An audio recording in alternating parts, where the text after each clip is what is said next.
You know, we spend weeks researching the perfect TV. You agonize over refresh rates, the bezel size, OLED versus QLE, and then you build this absolute shrine to cinema right in your living room.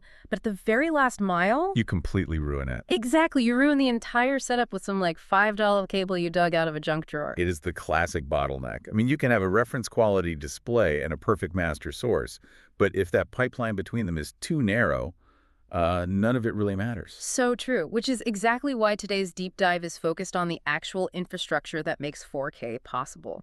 We are looking at the Kramer CLS-AOCH 60F-66. We pulled the specs and technical details straight from HD TV Supply, and our mission today is to figure out how to move massive amounts of data over long distances without losing quality. Because this isn't just a better wire. No, it is a fundamentally different way of moving data entirely. It really has to be. When you deal with standard copper HDMI cables, you hit what we call the digital cliff. Right, because unlike the old analog days where the picture would just get fuzzy or staticky if the cable was too long, digital signals are just all or nothing. Precisely. You either get the perfect picture or a black screen. Copper suffers from attenuation. That is the resistance that basically kills the electrical signal over distance. And once you go past about 15 or maybe 20 feet, that signal degrades so much it just falls right off that cliff. So the Kramer solution sidesteps that resistance by actually using light. Yeah, that is the active optical hybrid part of the name. It takes that massive stream of uncompressed video and converts it into laser pulses. It shoots the video data down 4 strands of OM3 multimode fiber, right? Right, using a VCSEL array, Yeah. vertical cavity surface emitting lasers. Since light has virtually zero resistance compared to electricity, you can run this cable 66 feet. Or 20 meters. Exactly, without losing a single bit of information. But it is a hybrid cable, which is really clever. Because it still uses copper wire for the low-speed stuff, the power and the ED'd handshake. Yeah, the conversation the TV has with the player to agree on settings. So you get the distance of fiber without needing bulky external power adapters plugged into the wall. And we should talk about the bandwidth capacity here, because that is where people usually get tripped up.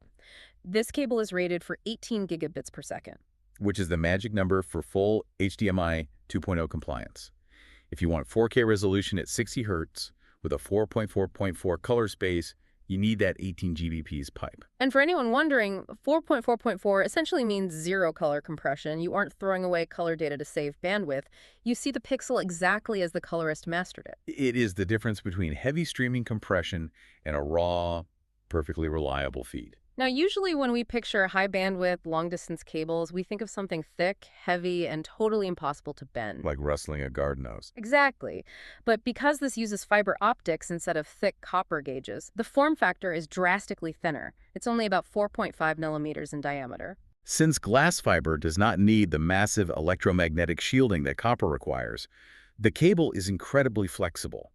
It's more like routing a phone charger cable. Which is a huge deal if you have ever tried to fish an HDMI cable through a conduit or around a tight corner behind a wall. And once you have it routed, the 24-karat gold-plated connector has this mechanical feature called K-lock. It provides about 15 pounds of restraining force. I love that detail. It is basically a retention spring that stops the cable from falling out if you just nudge the equipment. It is cheap insurance, really. In a professional AV install, a loose cable is a field install. The K-lock ensures that once you click it in, it stays there. Speaking of professional installs, the spec sheet mentions LSHF, low smoke and halogen free. That is a strict safety requirement for building codes. Right. If you run this through walls or ceilings, you need a jacket material that will not release toxic smoke if there is a fire. It is purely about peace of mind. Plus, because the video travels as light, it is completely immune to electromagnetic and radio frequency interference. You can run this right next to power lines or noisy fluorescent lights, and you will not get any sparkles or audio noise in the picture. So looking at the price on HD TV Supply, it sits around $220, discounted from $275. For a cable, that sounds steep until you realize you are actually buying a piece of active electronics. You really have to view it as an infrastructure cost. If you are wiring a home theater where replacing a cable in the wall is a total nightmare, you do not cheap out on the main link. It serves as a great reminder that the pipeline is just as important as the screen. You cannot watch what you cannot transmit. It seamlessly connects the dots between the source and the final experience. It really makes you wonder, though, if copper is effectively dead for long-distance video, and we are moving to fiber optics to handle the data. How long until the HDMI cord itself disappears? Exactly. Are we heading toward a future where we just plug fiber strands directly into the back of the screen, just pure light? Given the bandwidth demands of 8K and beyond, I think that future is much closer than we think. Something for you to mull over next time you look at the back of your TV. Thanks for joining us for this deep dive.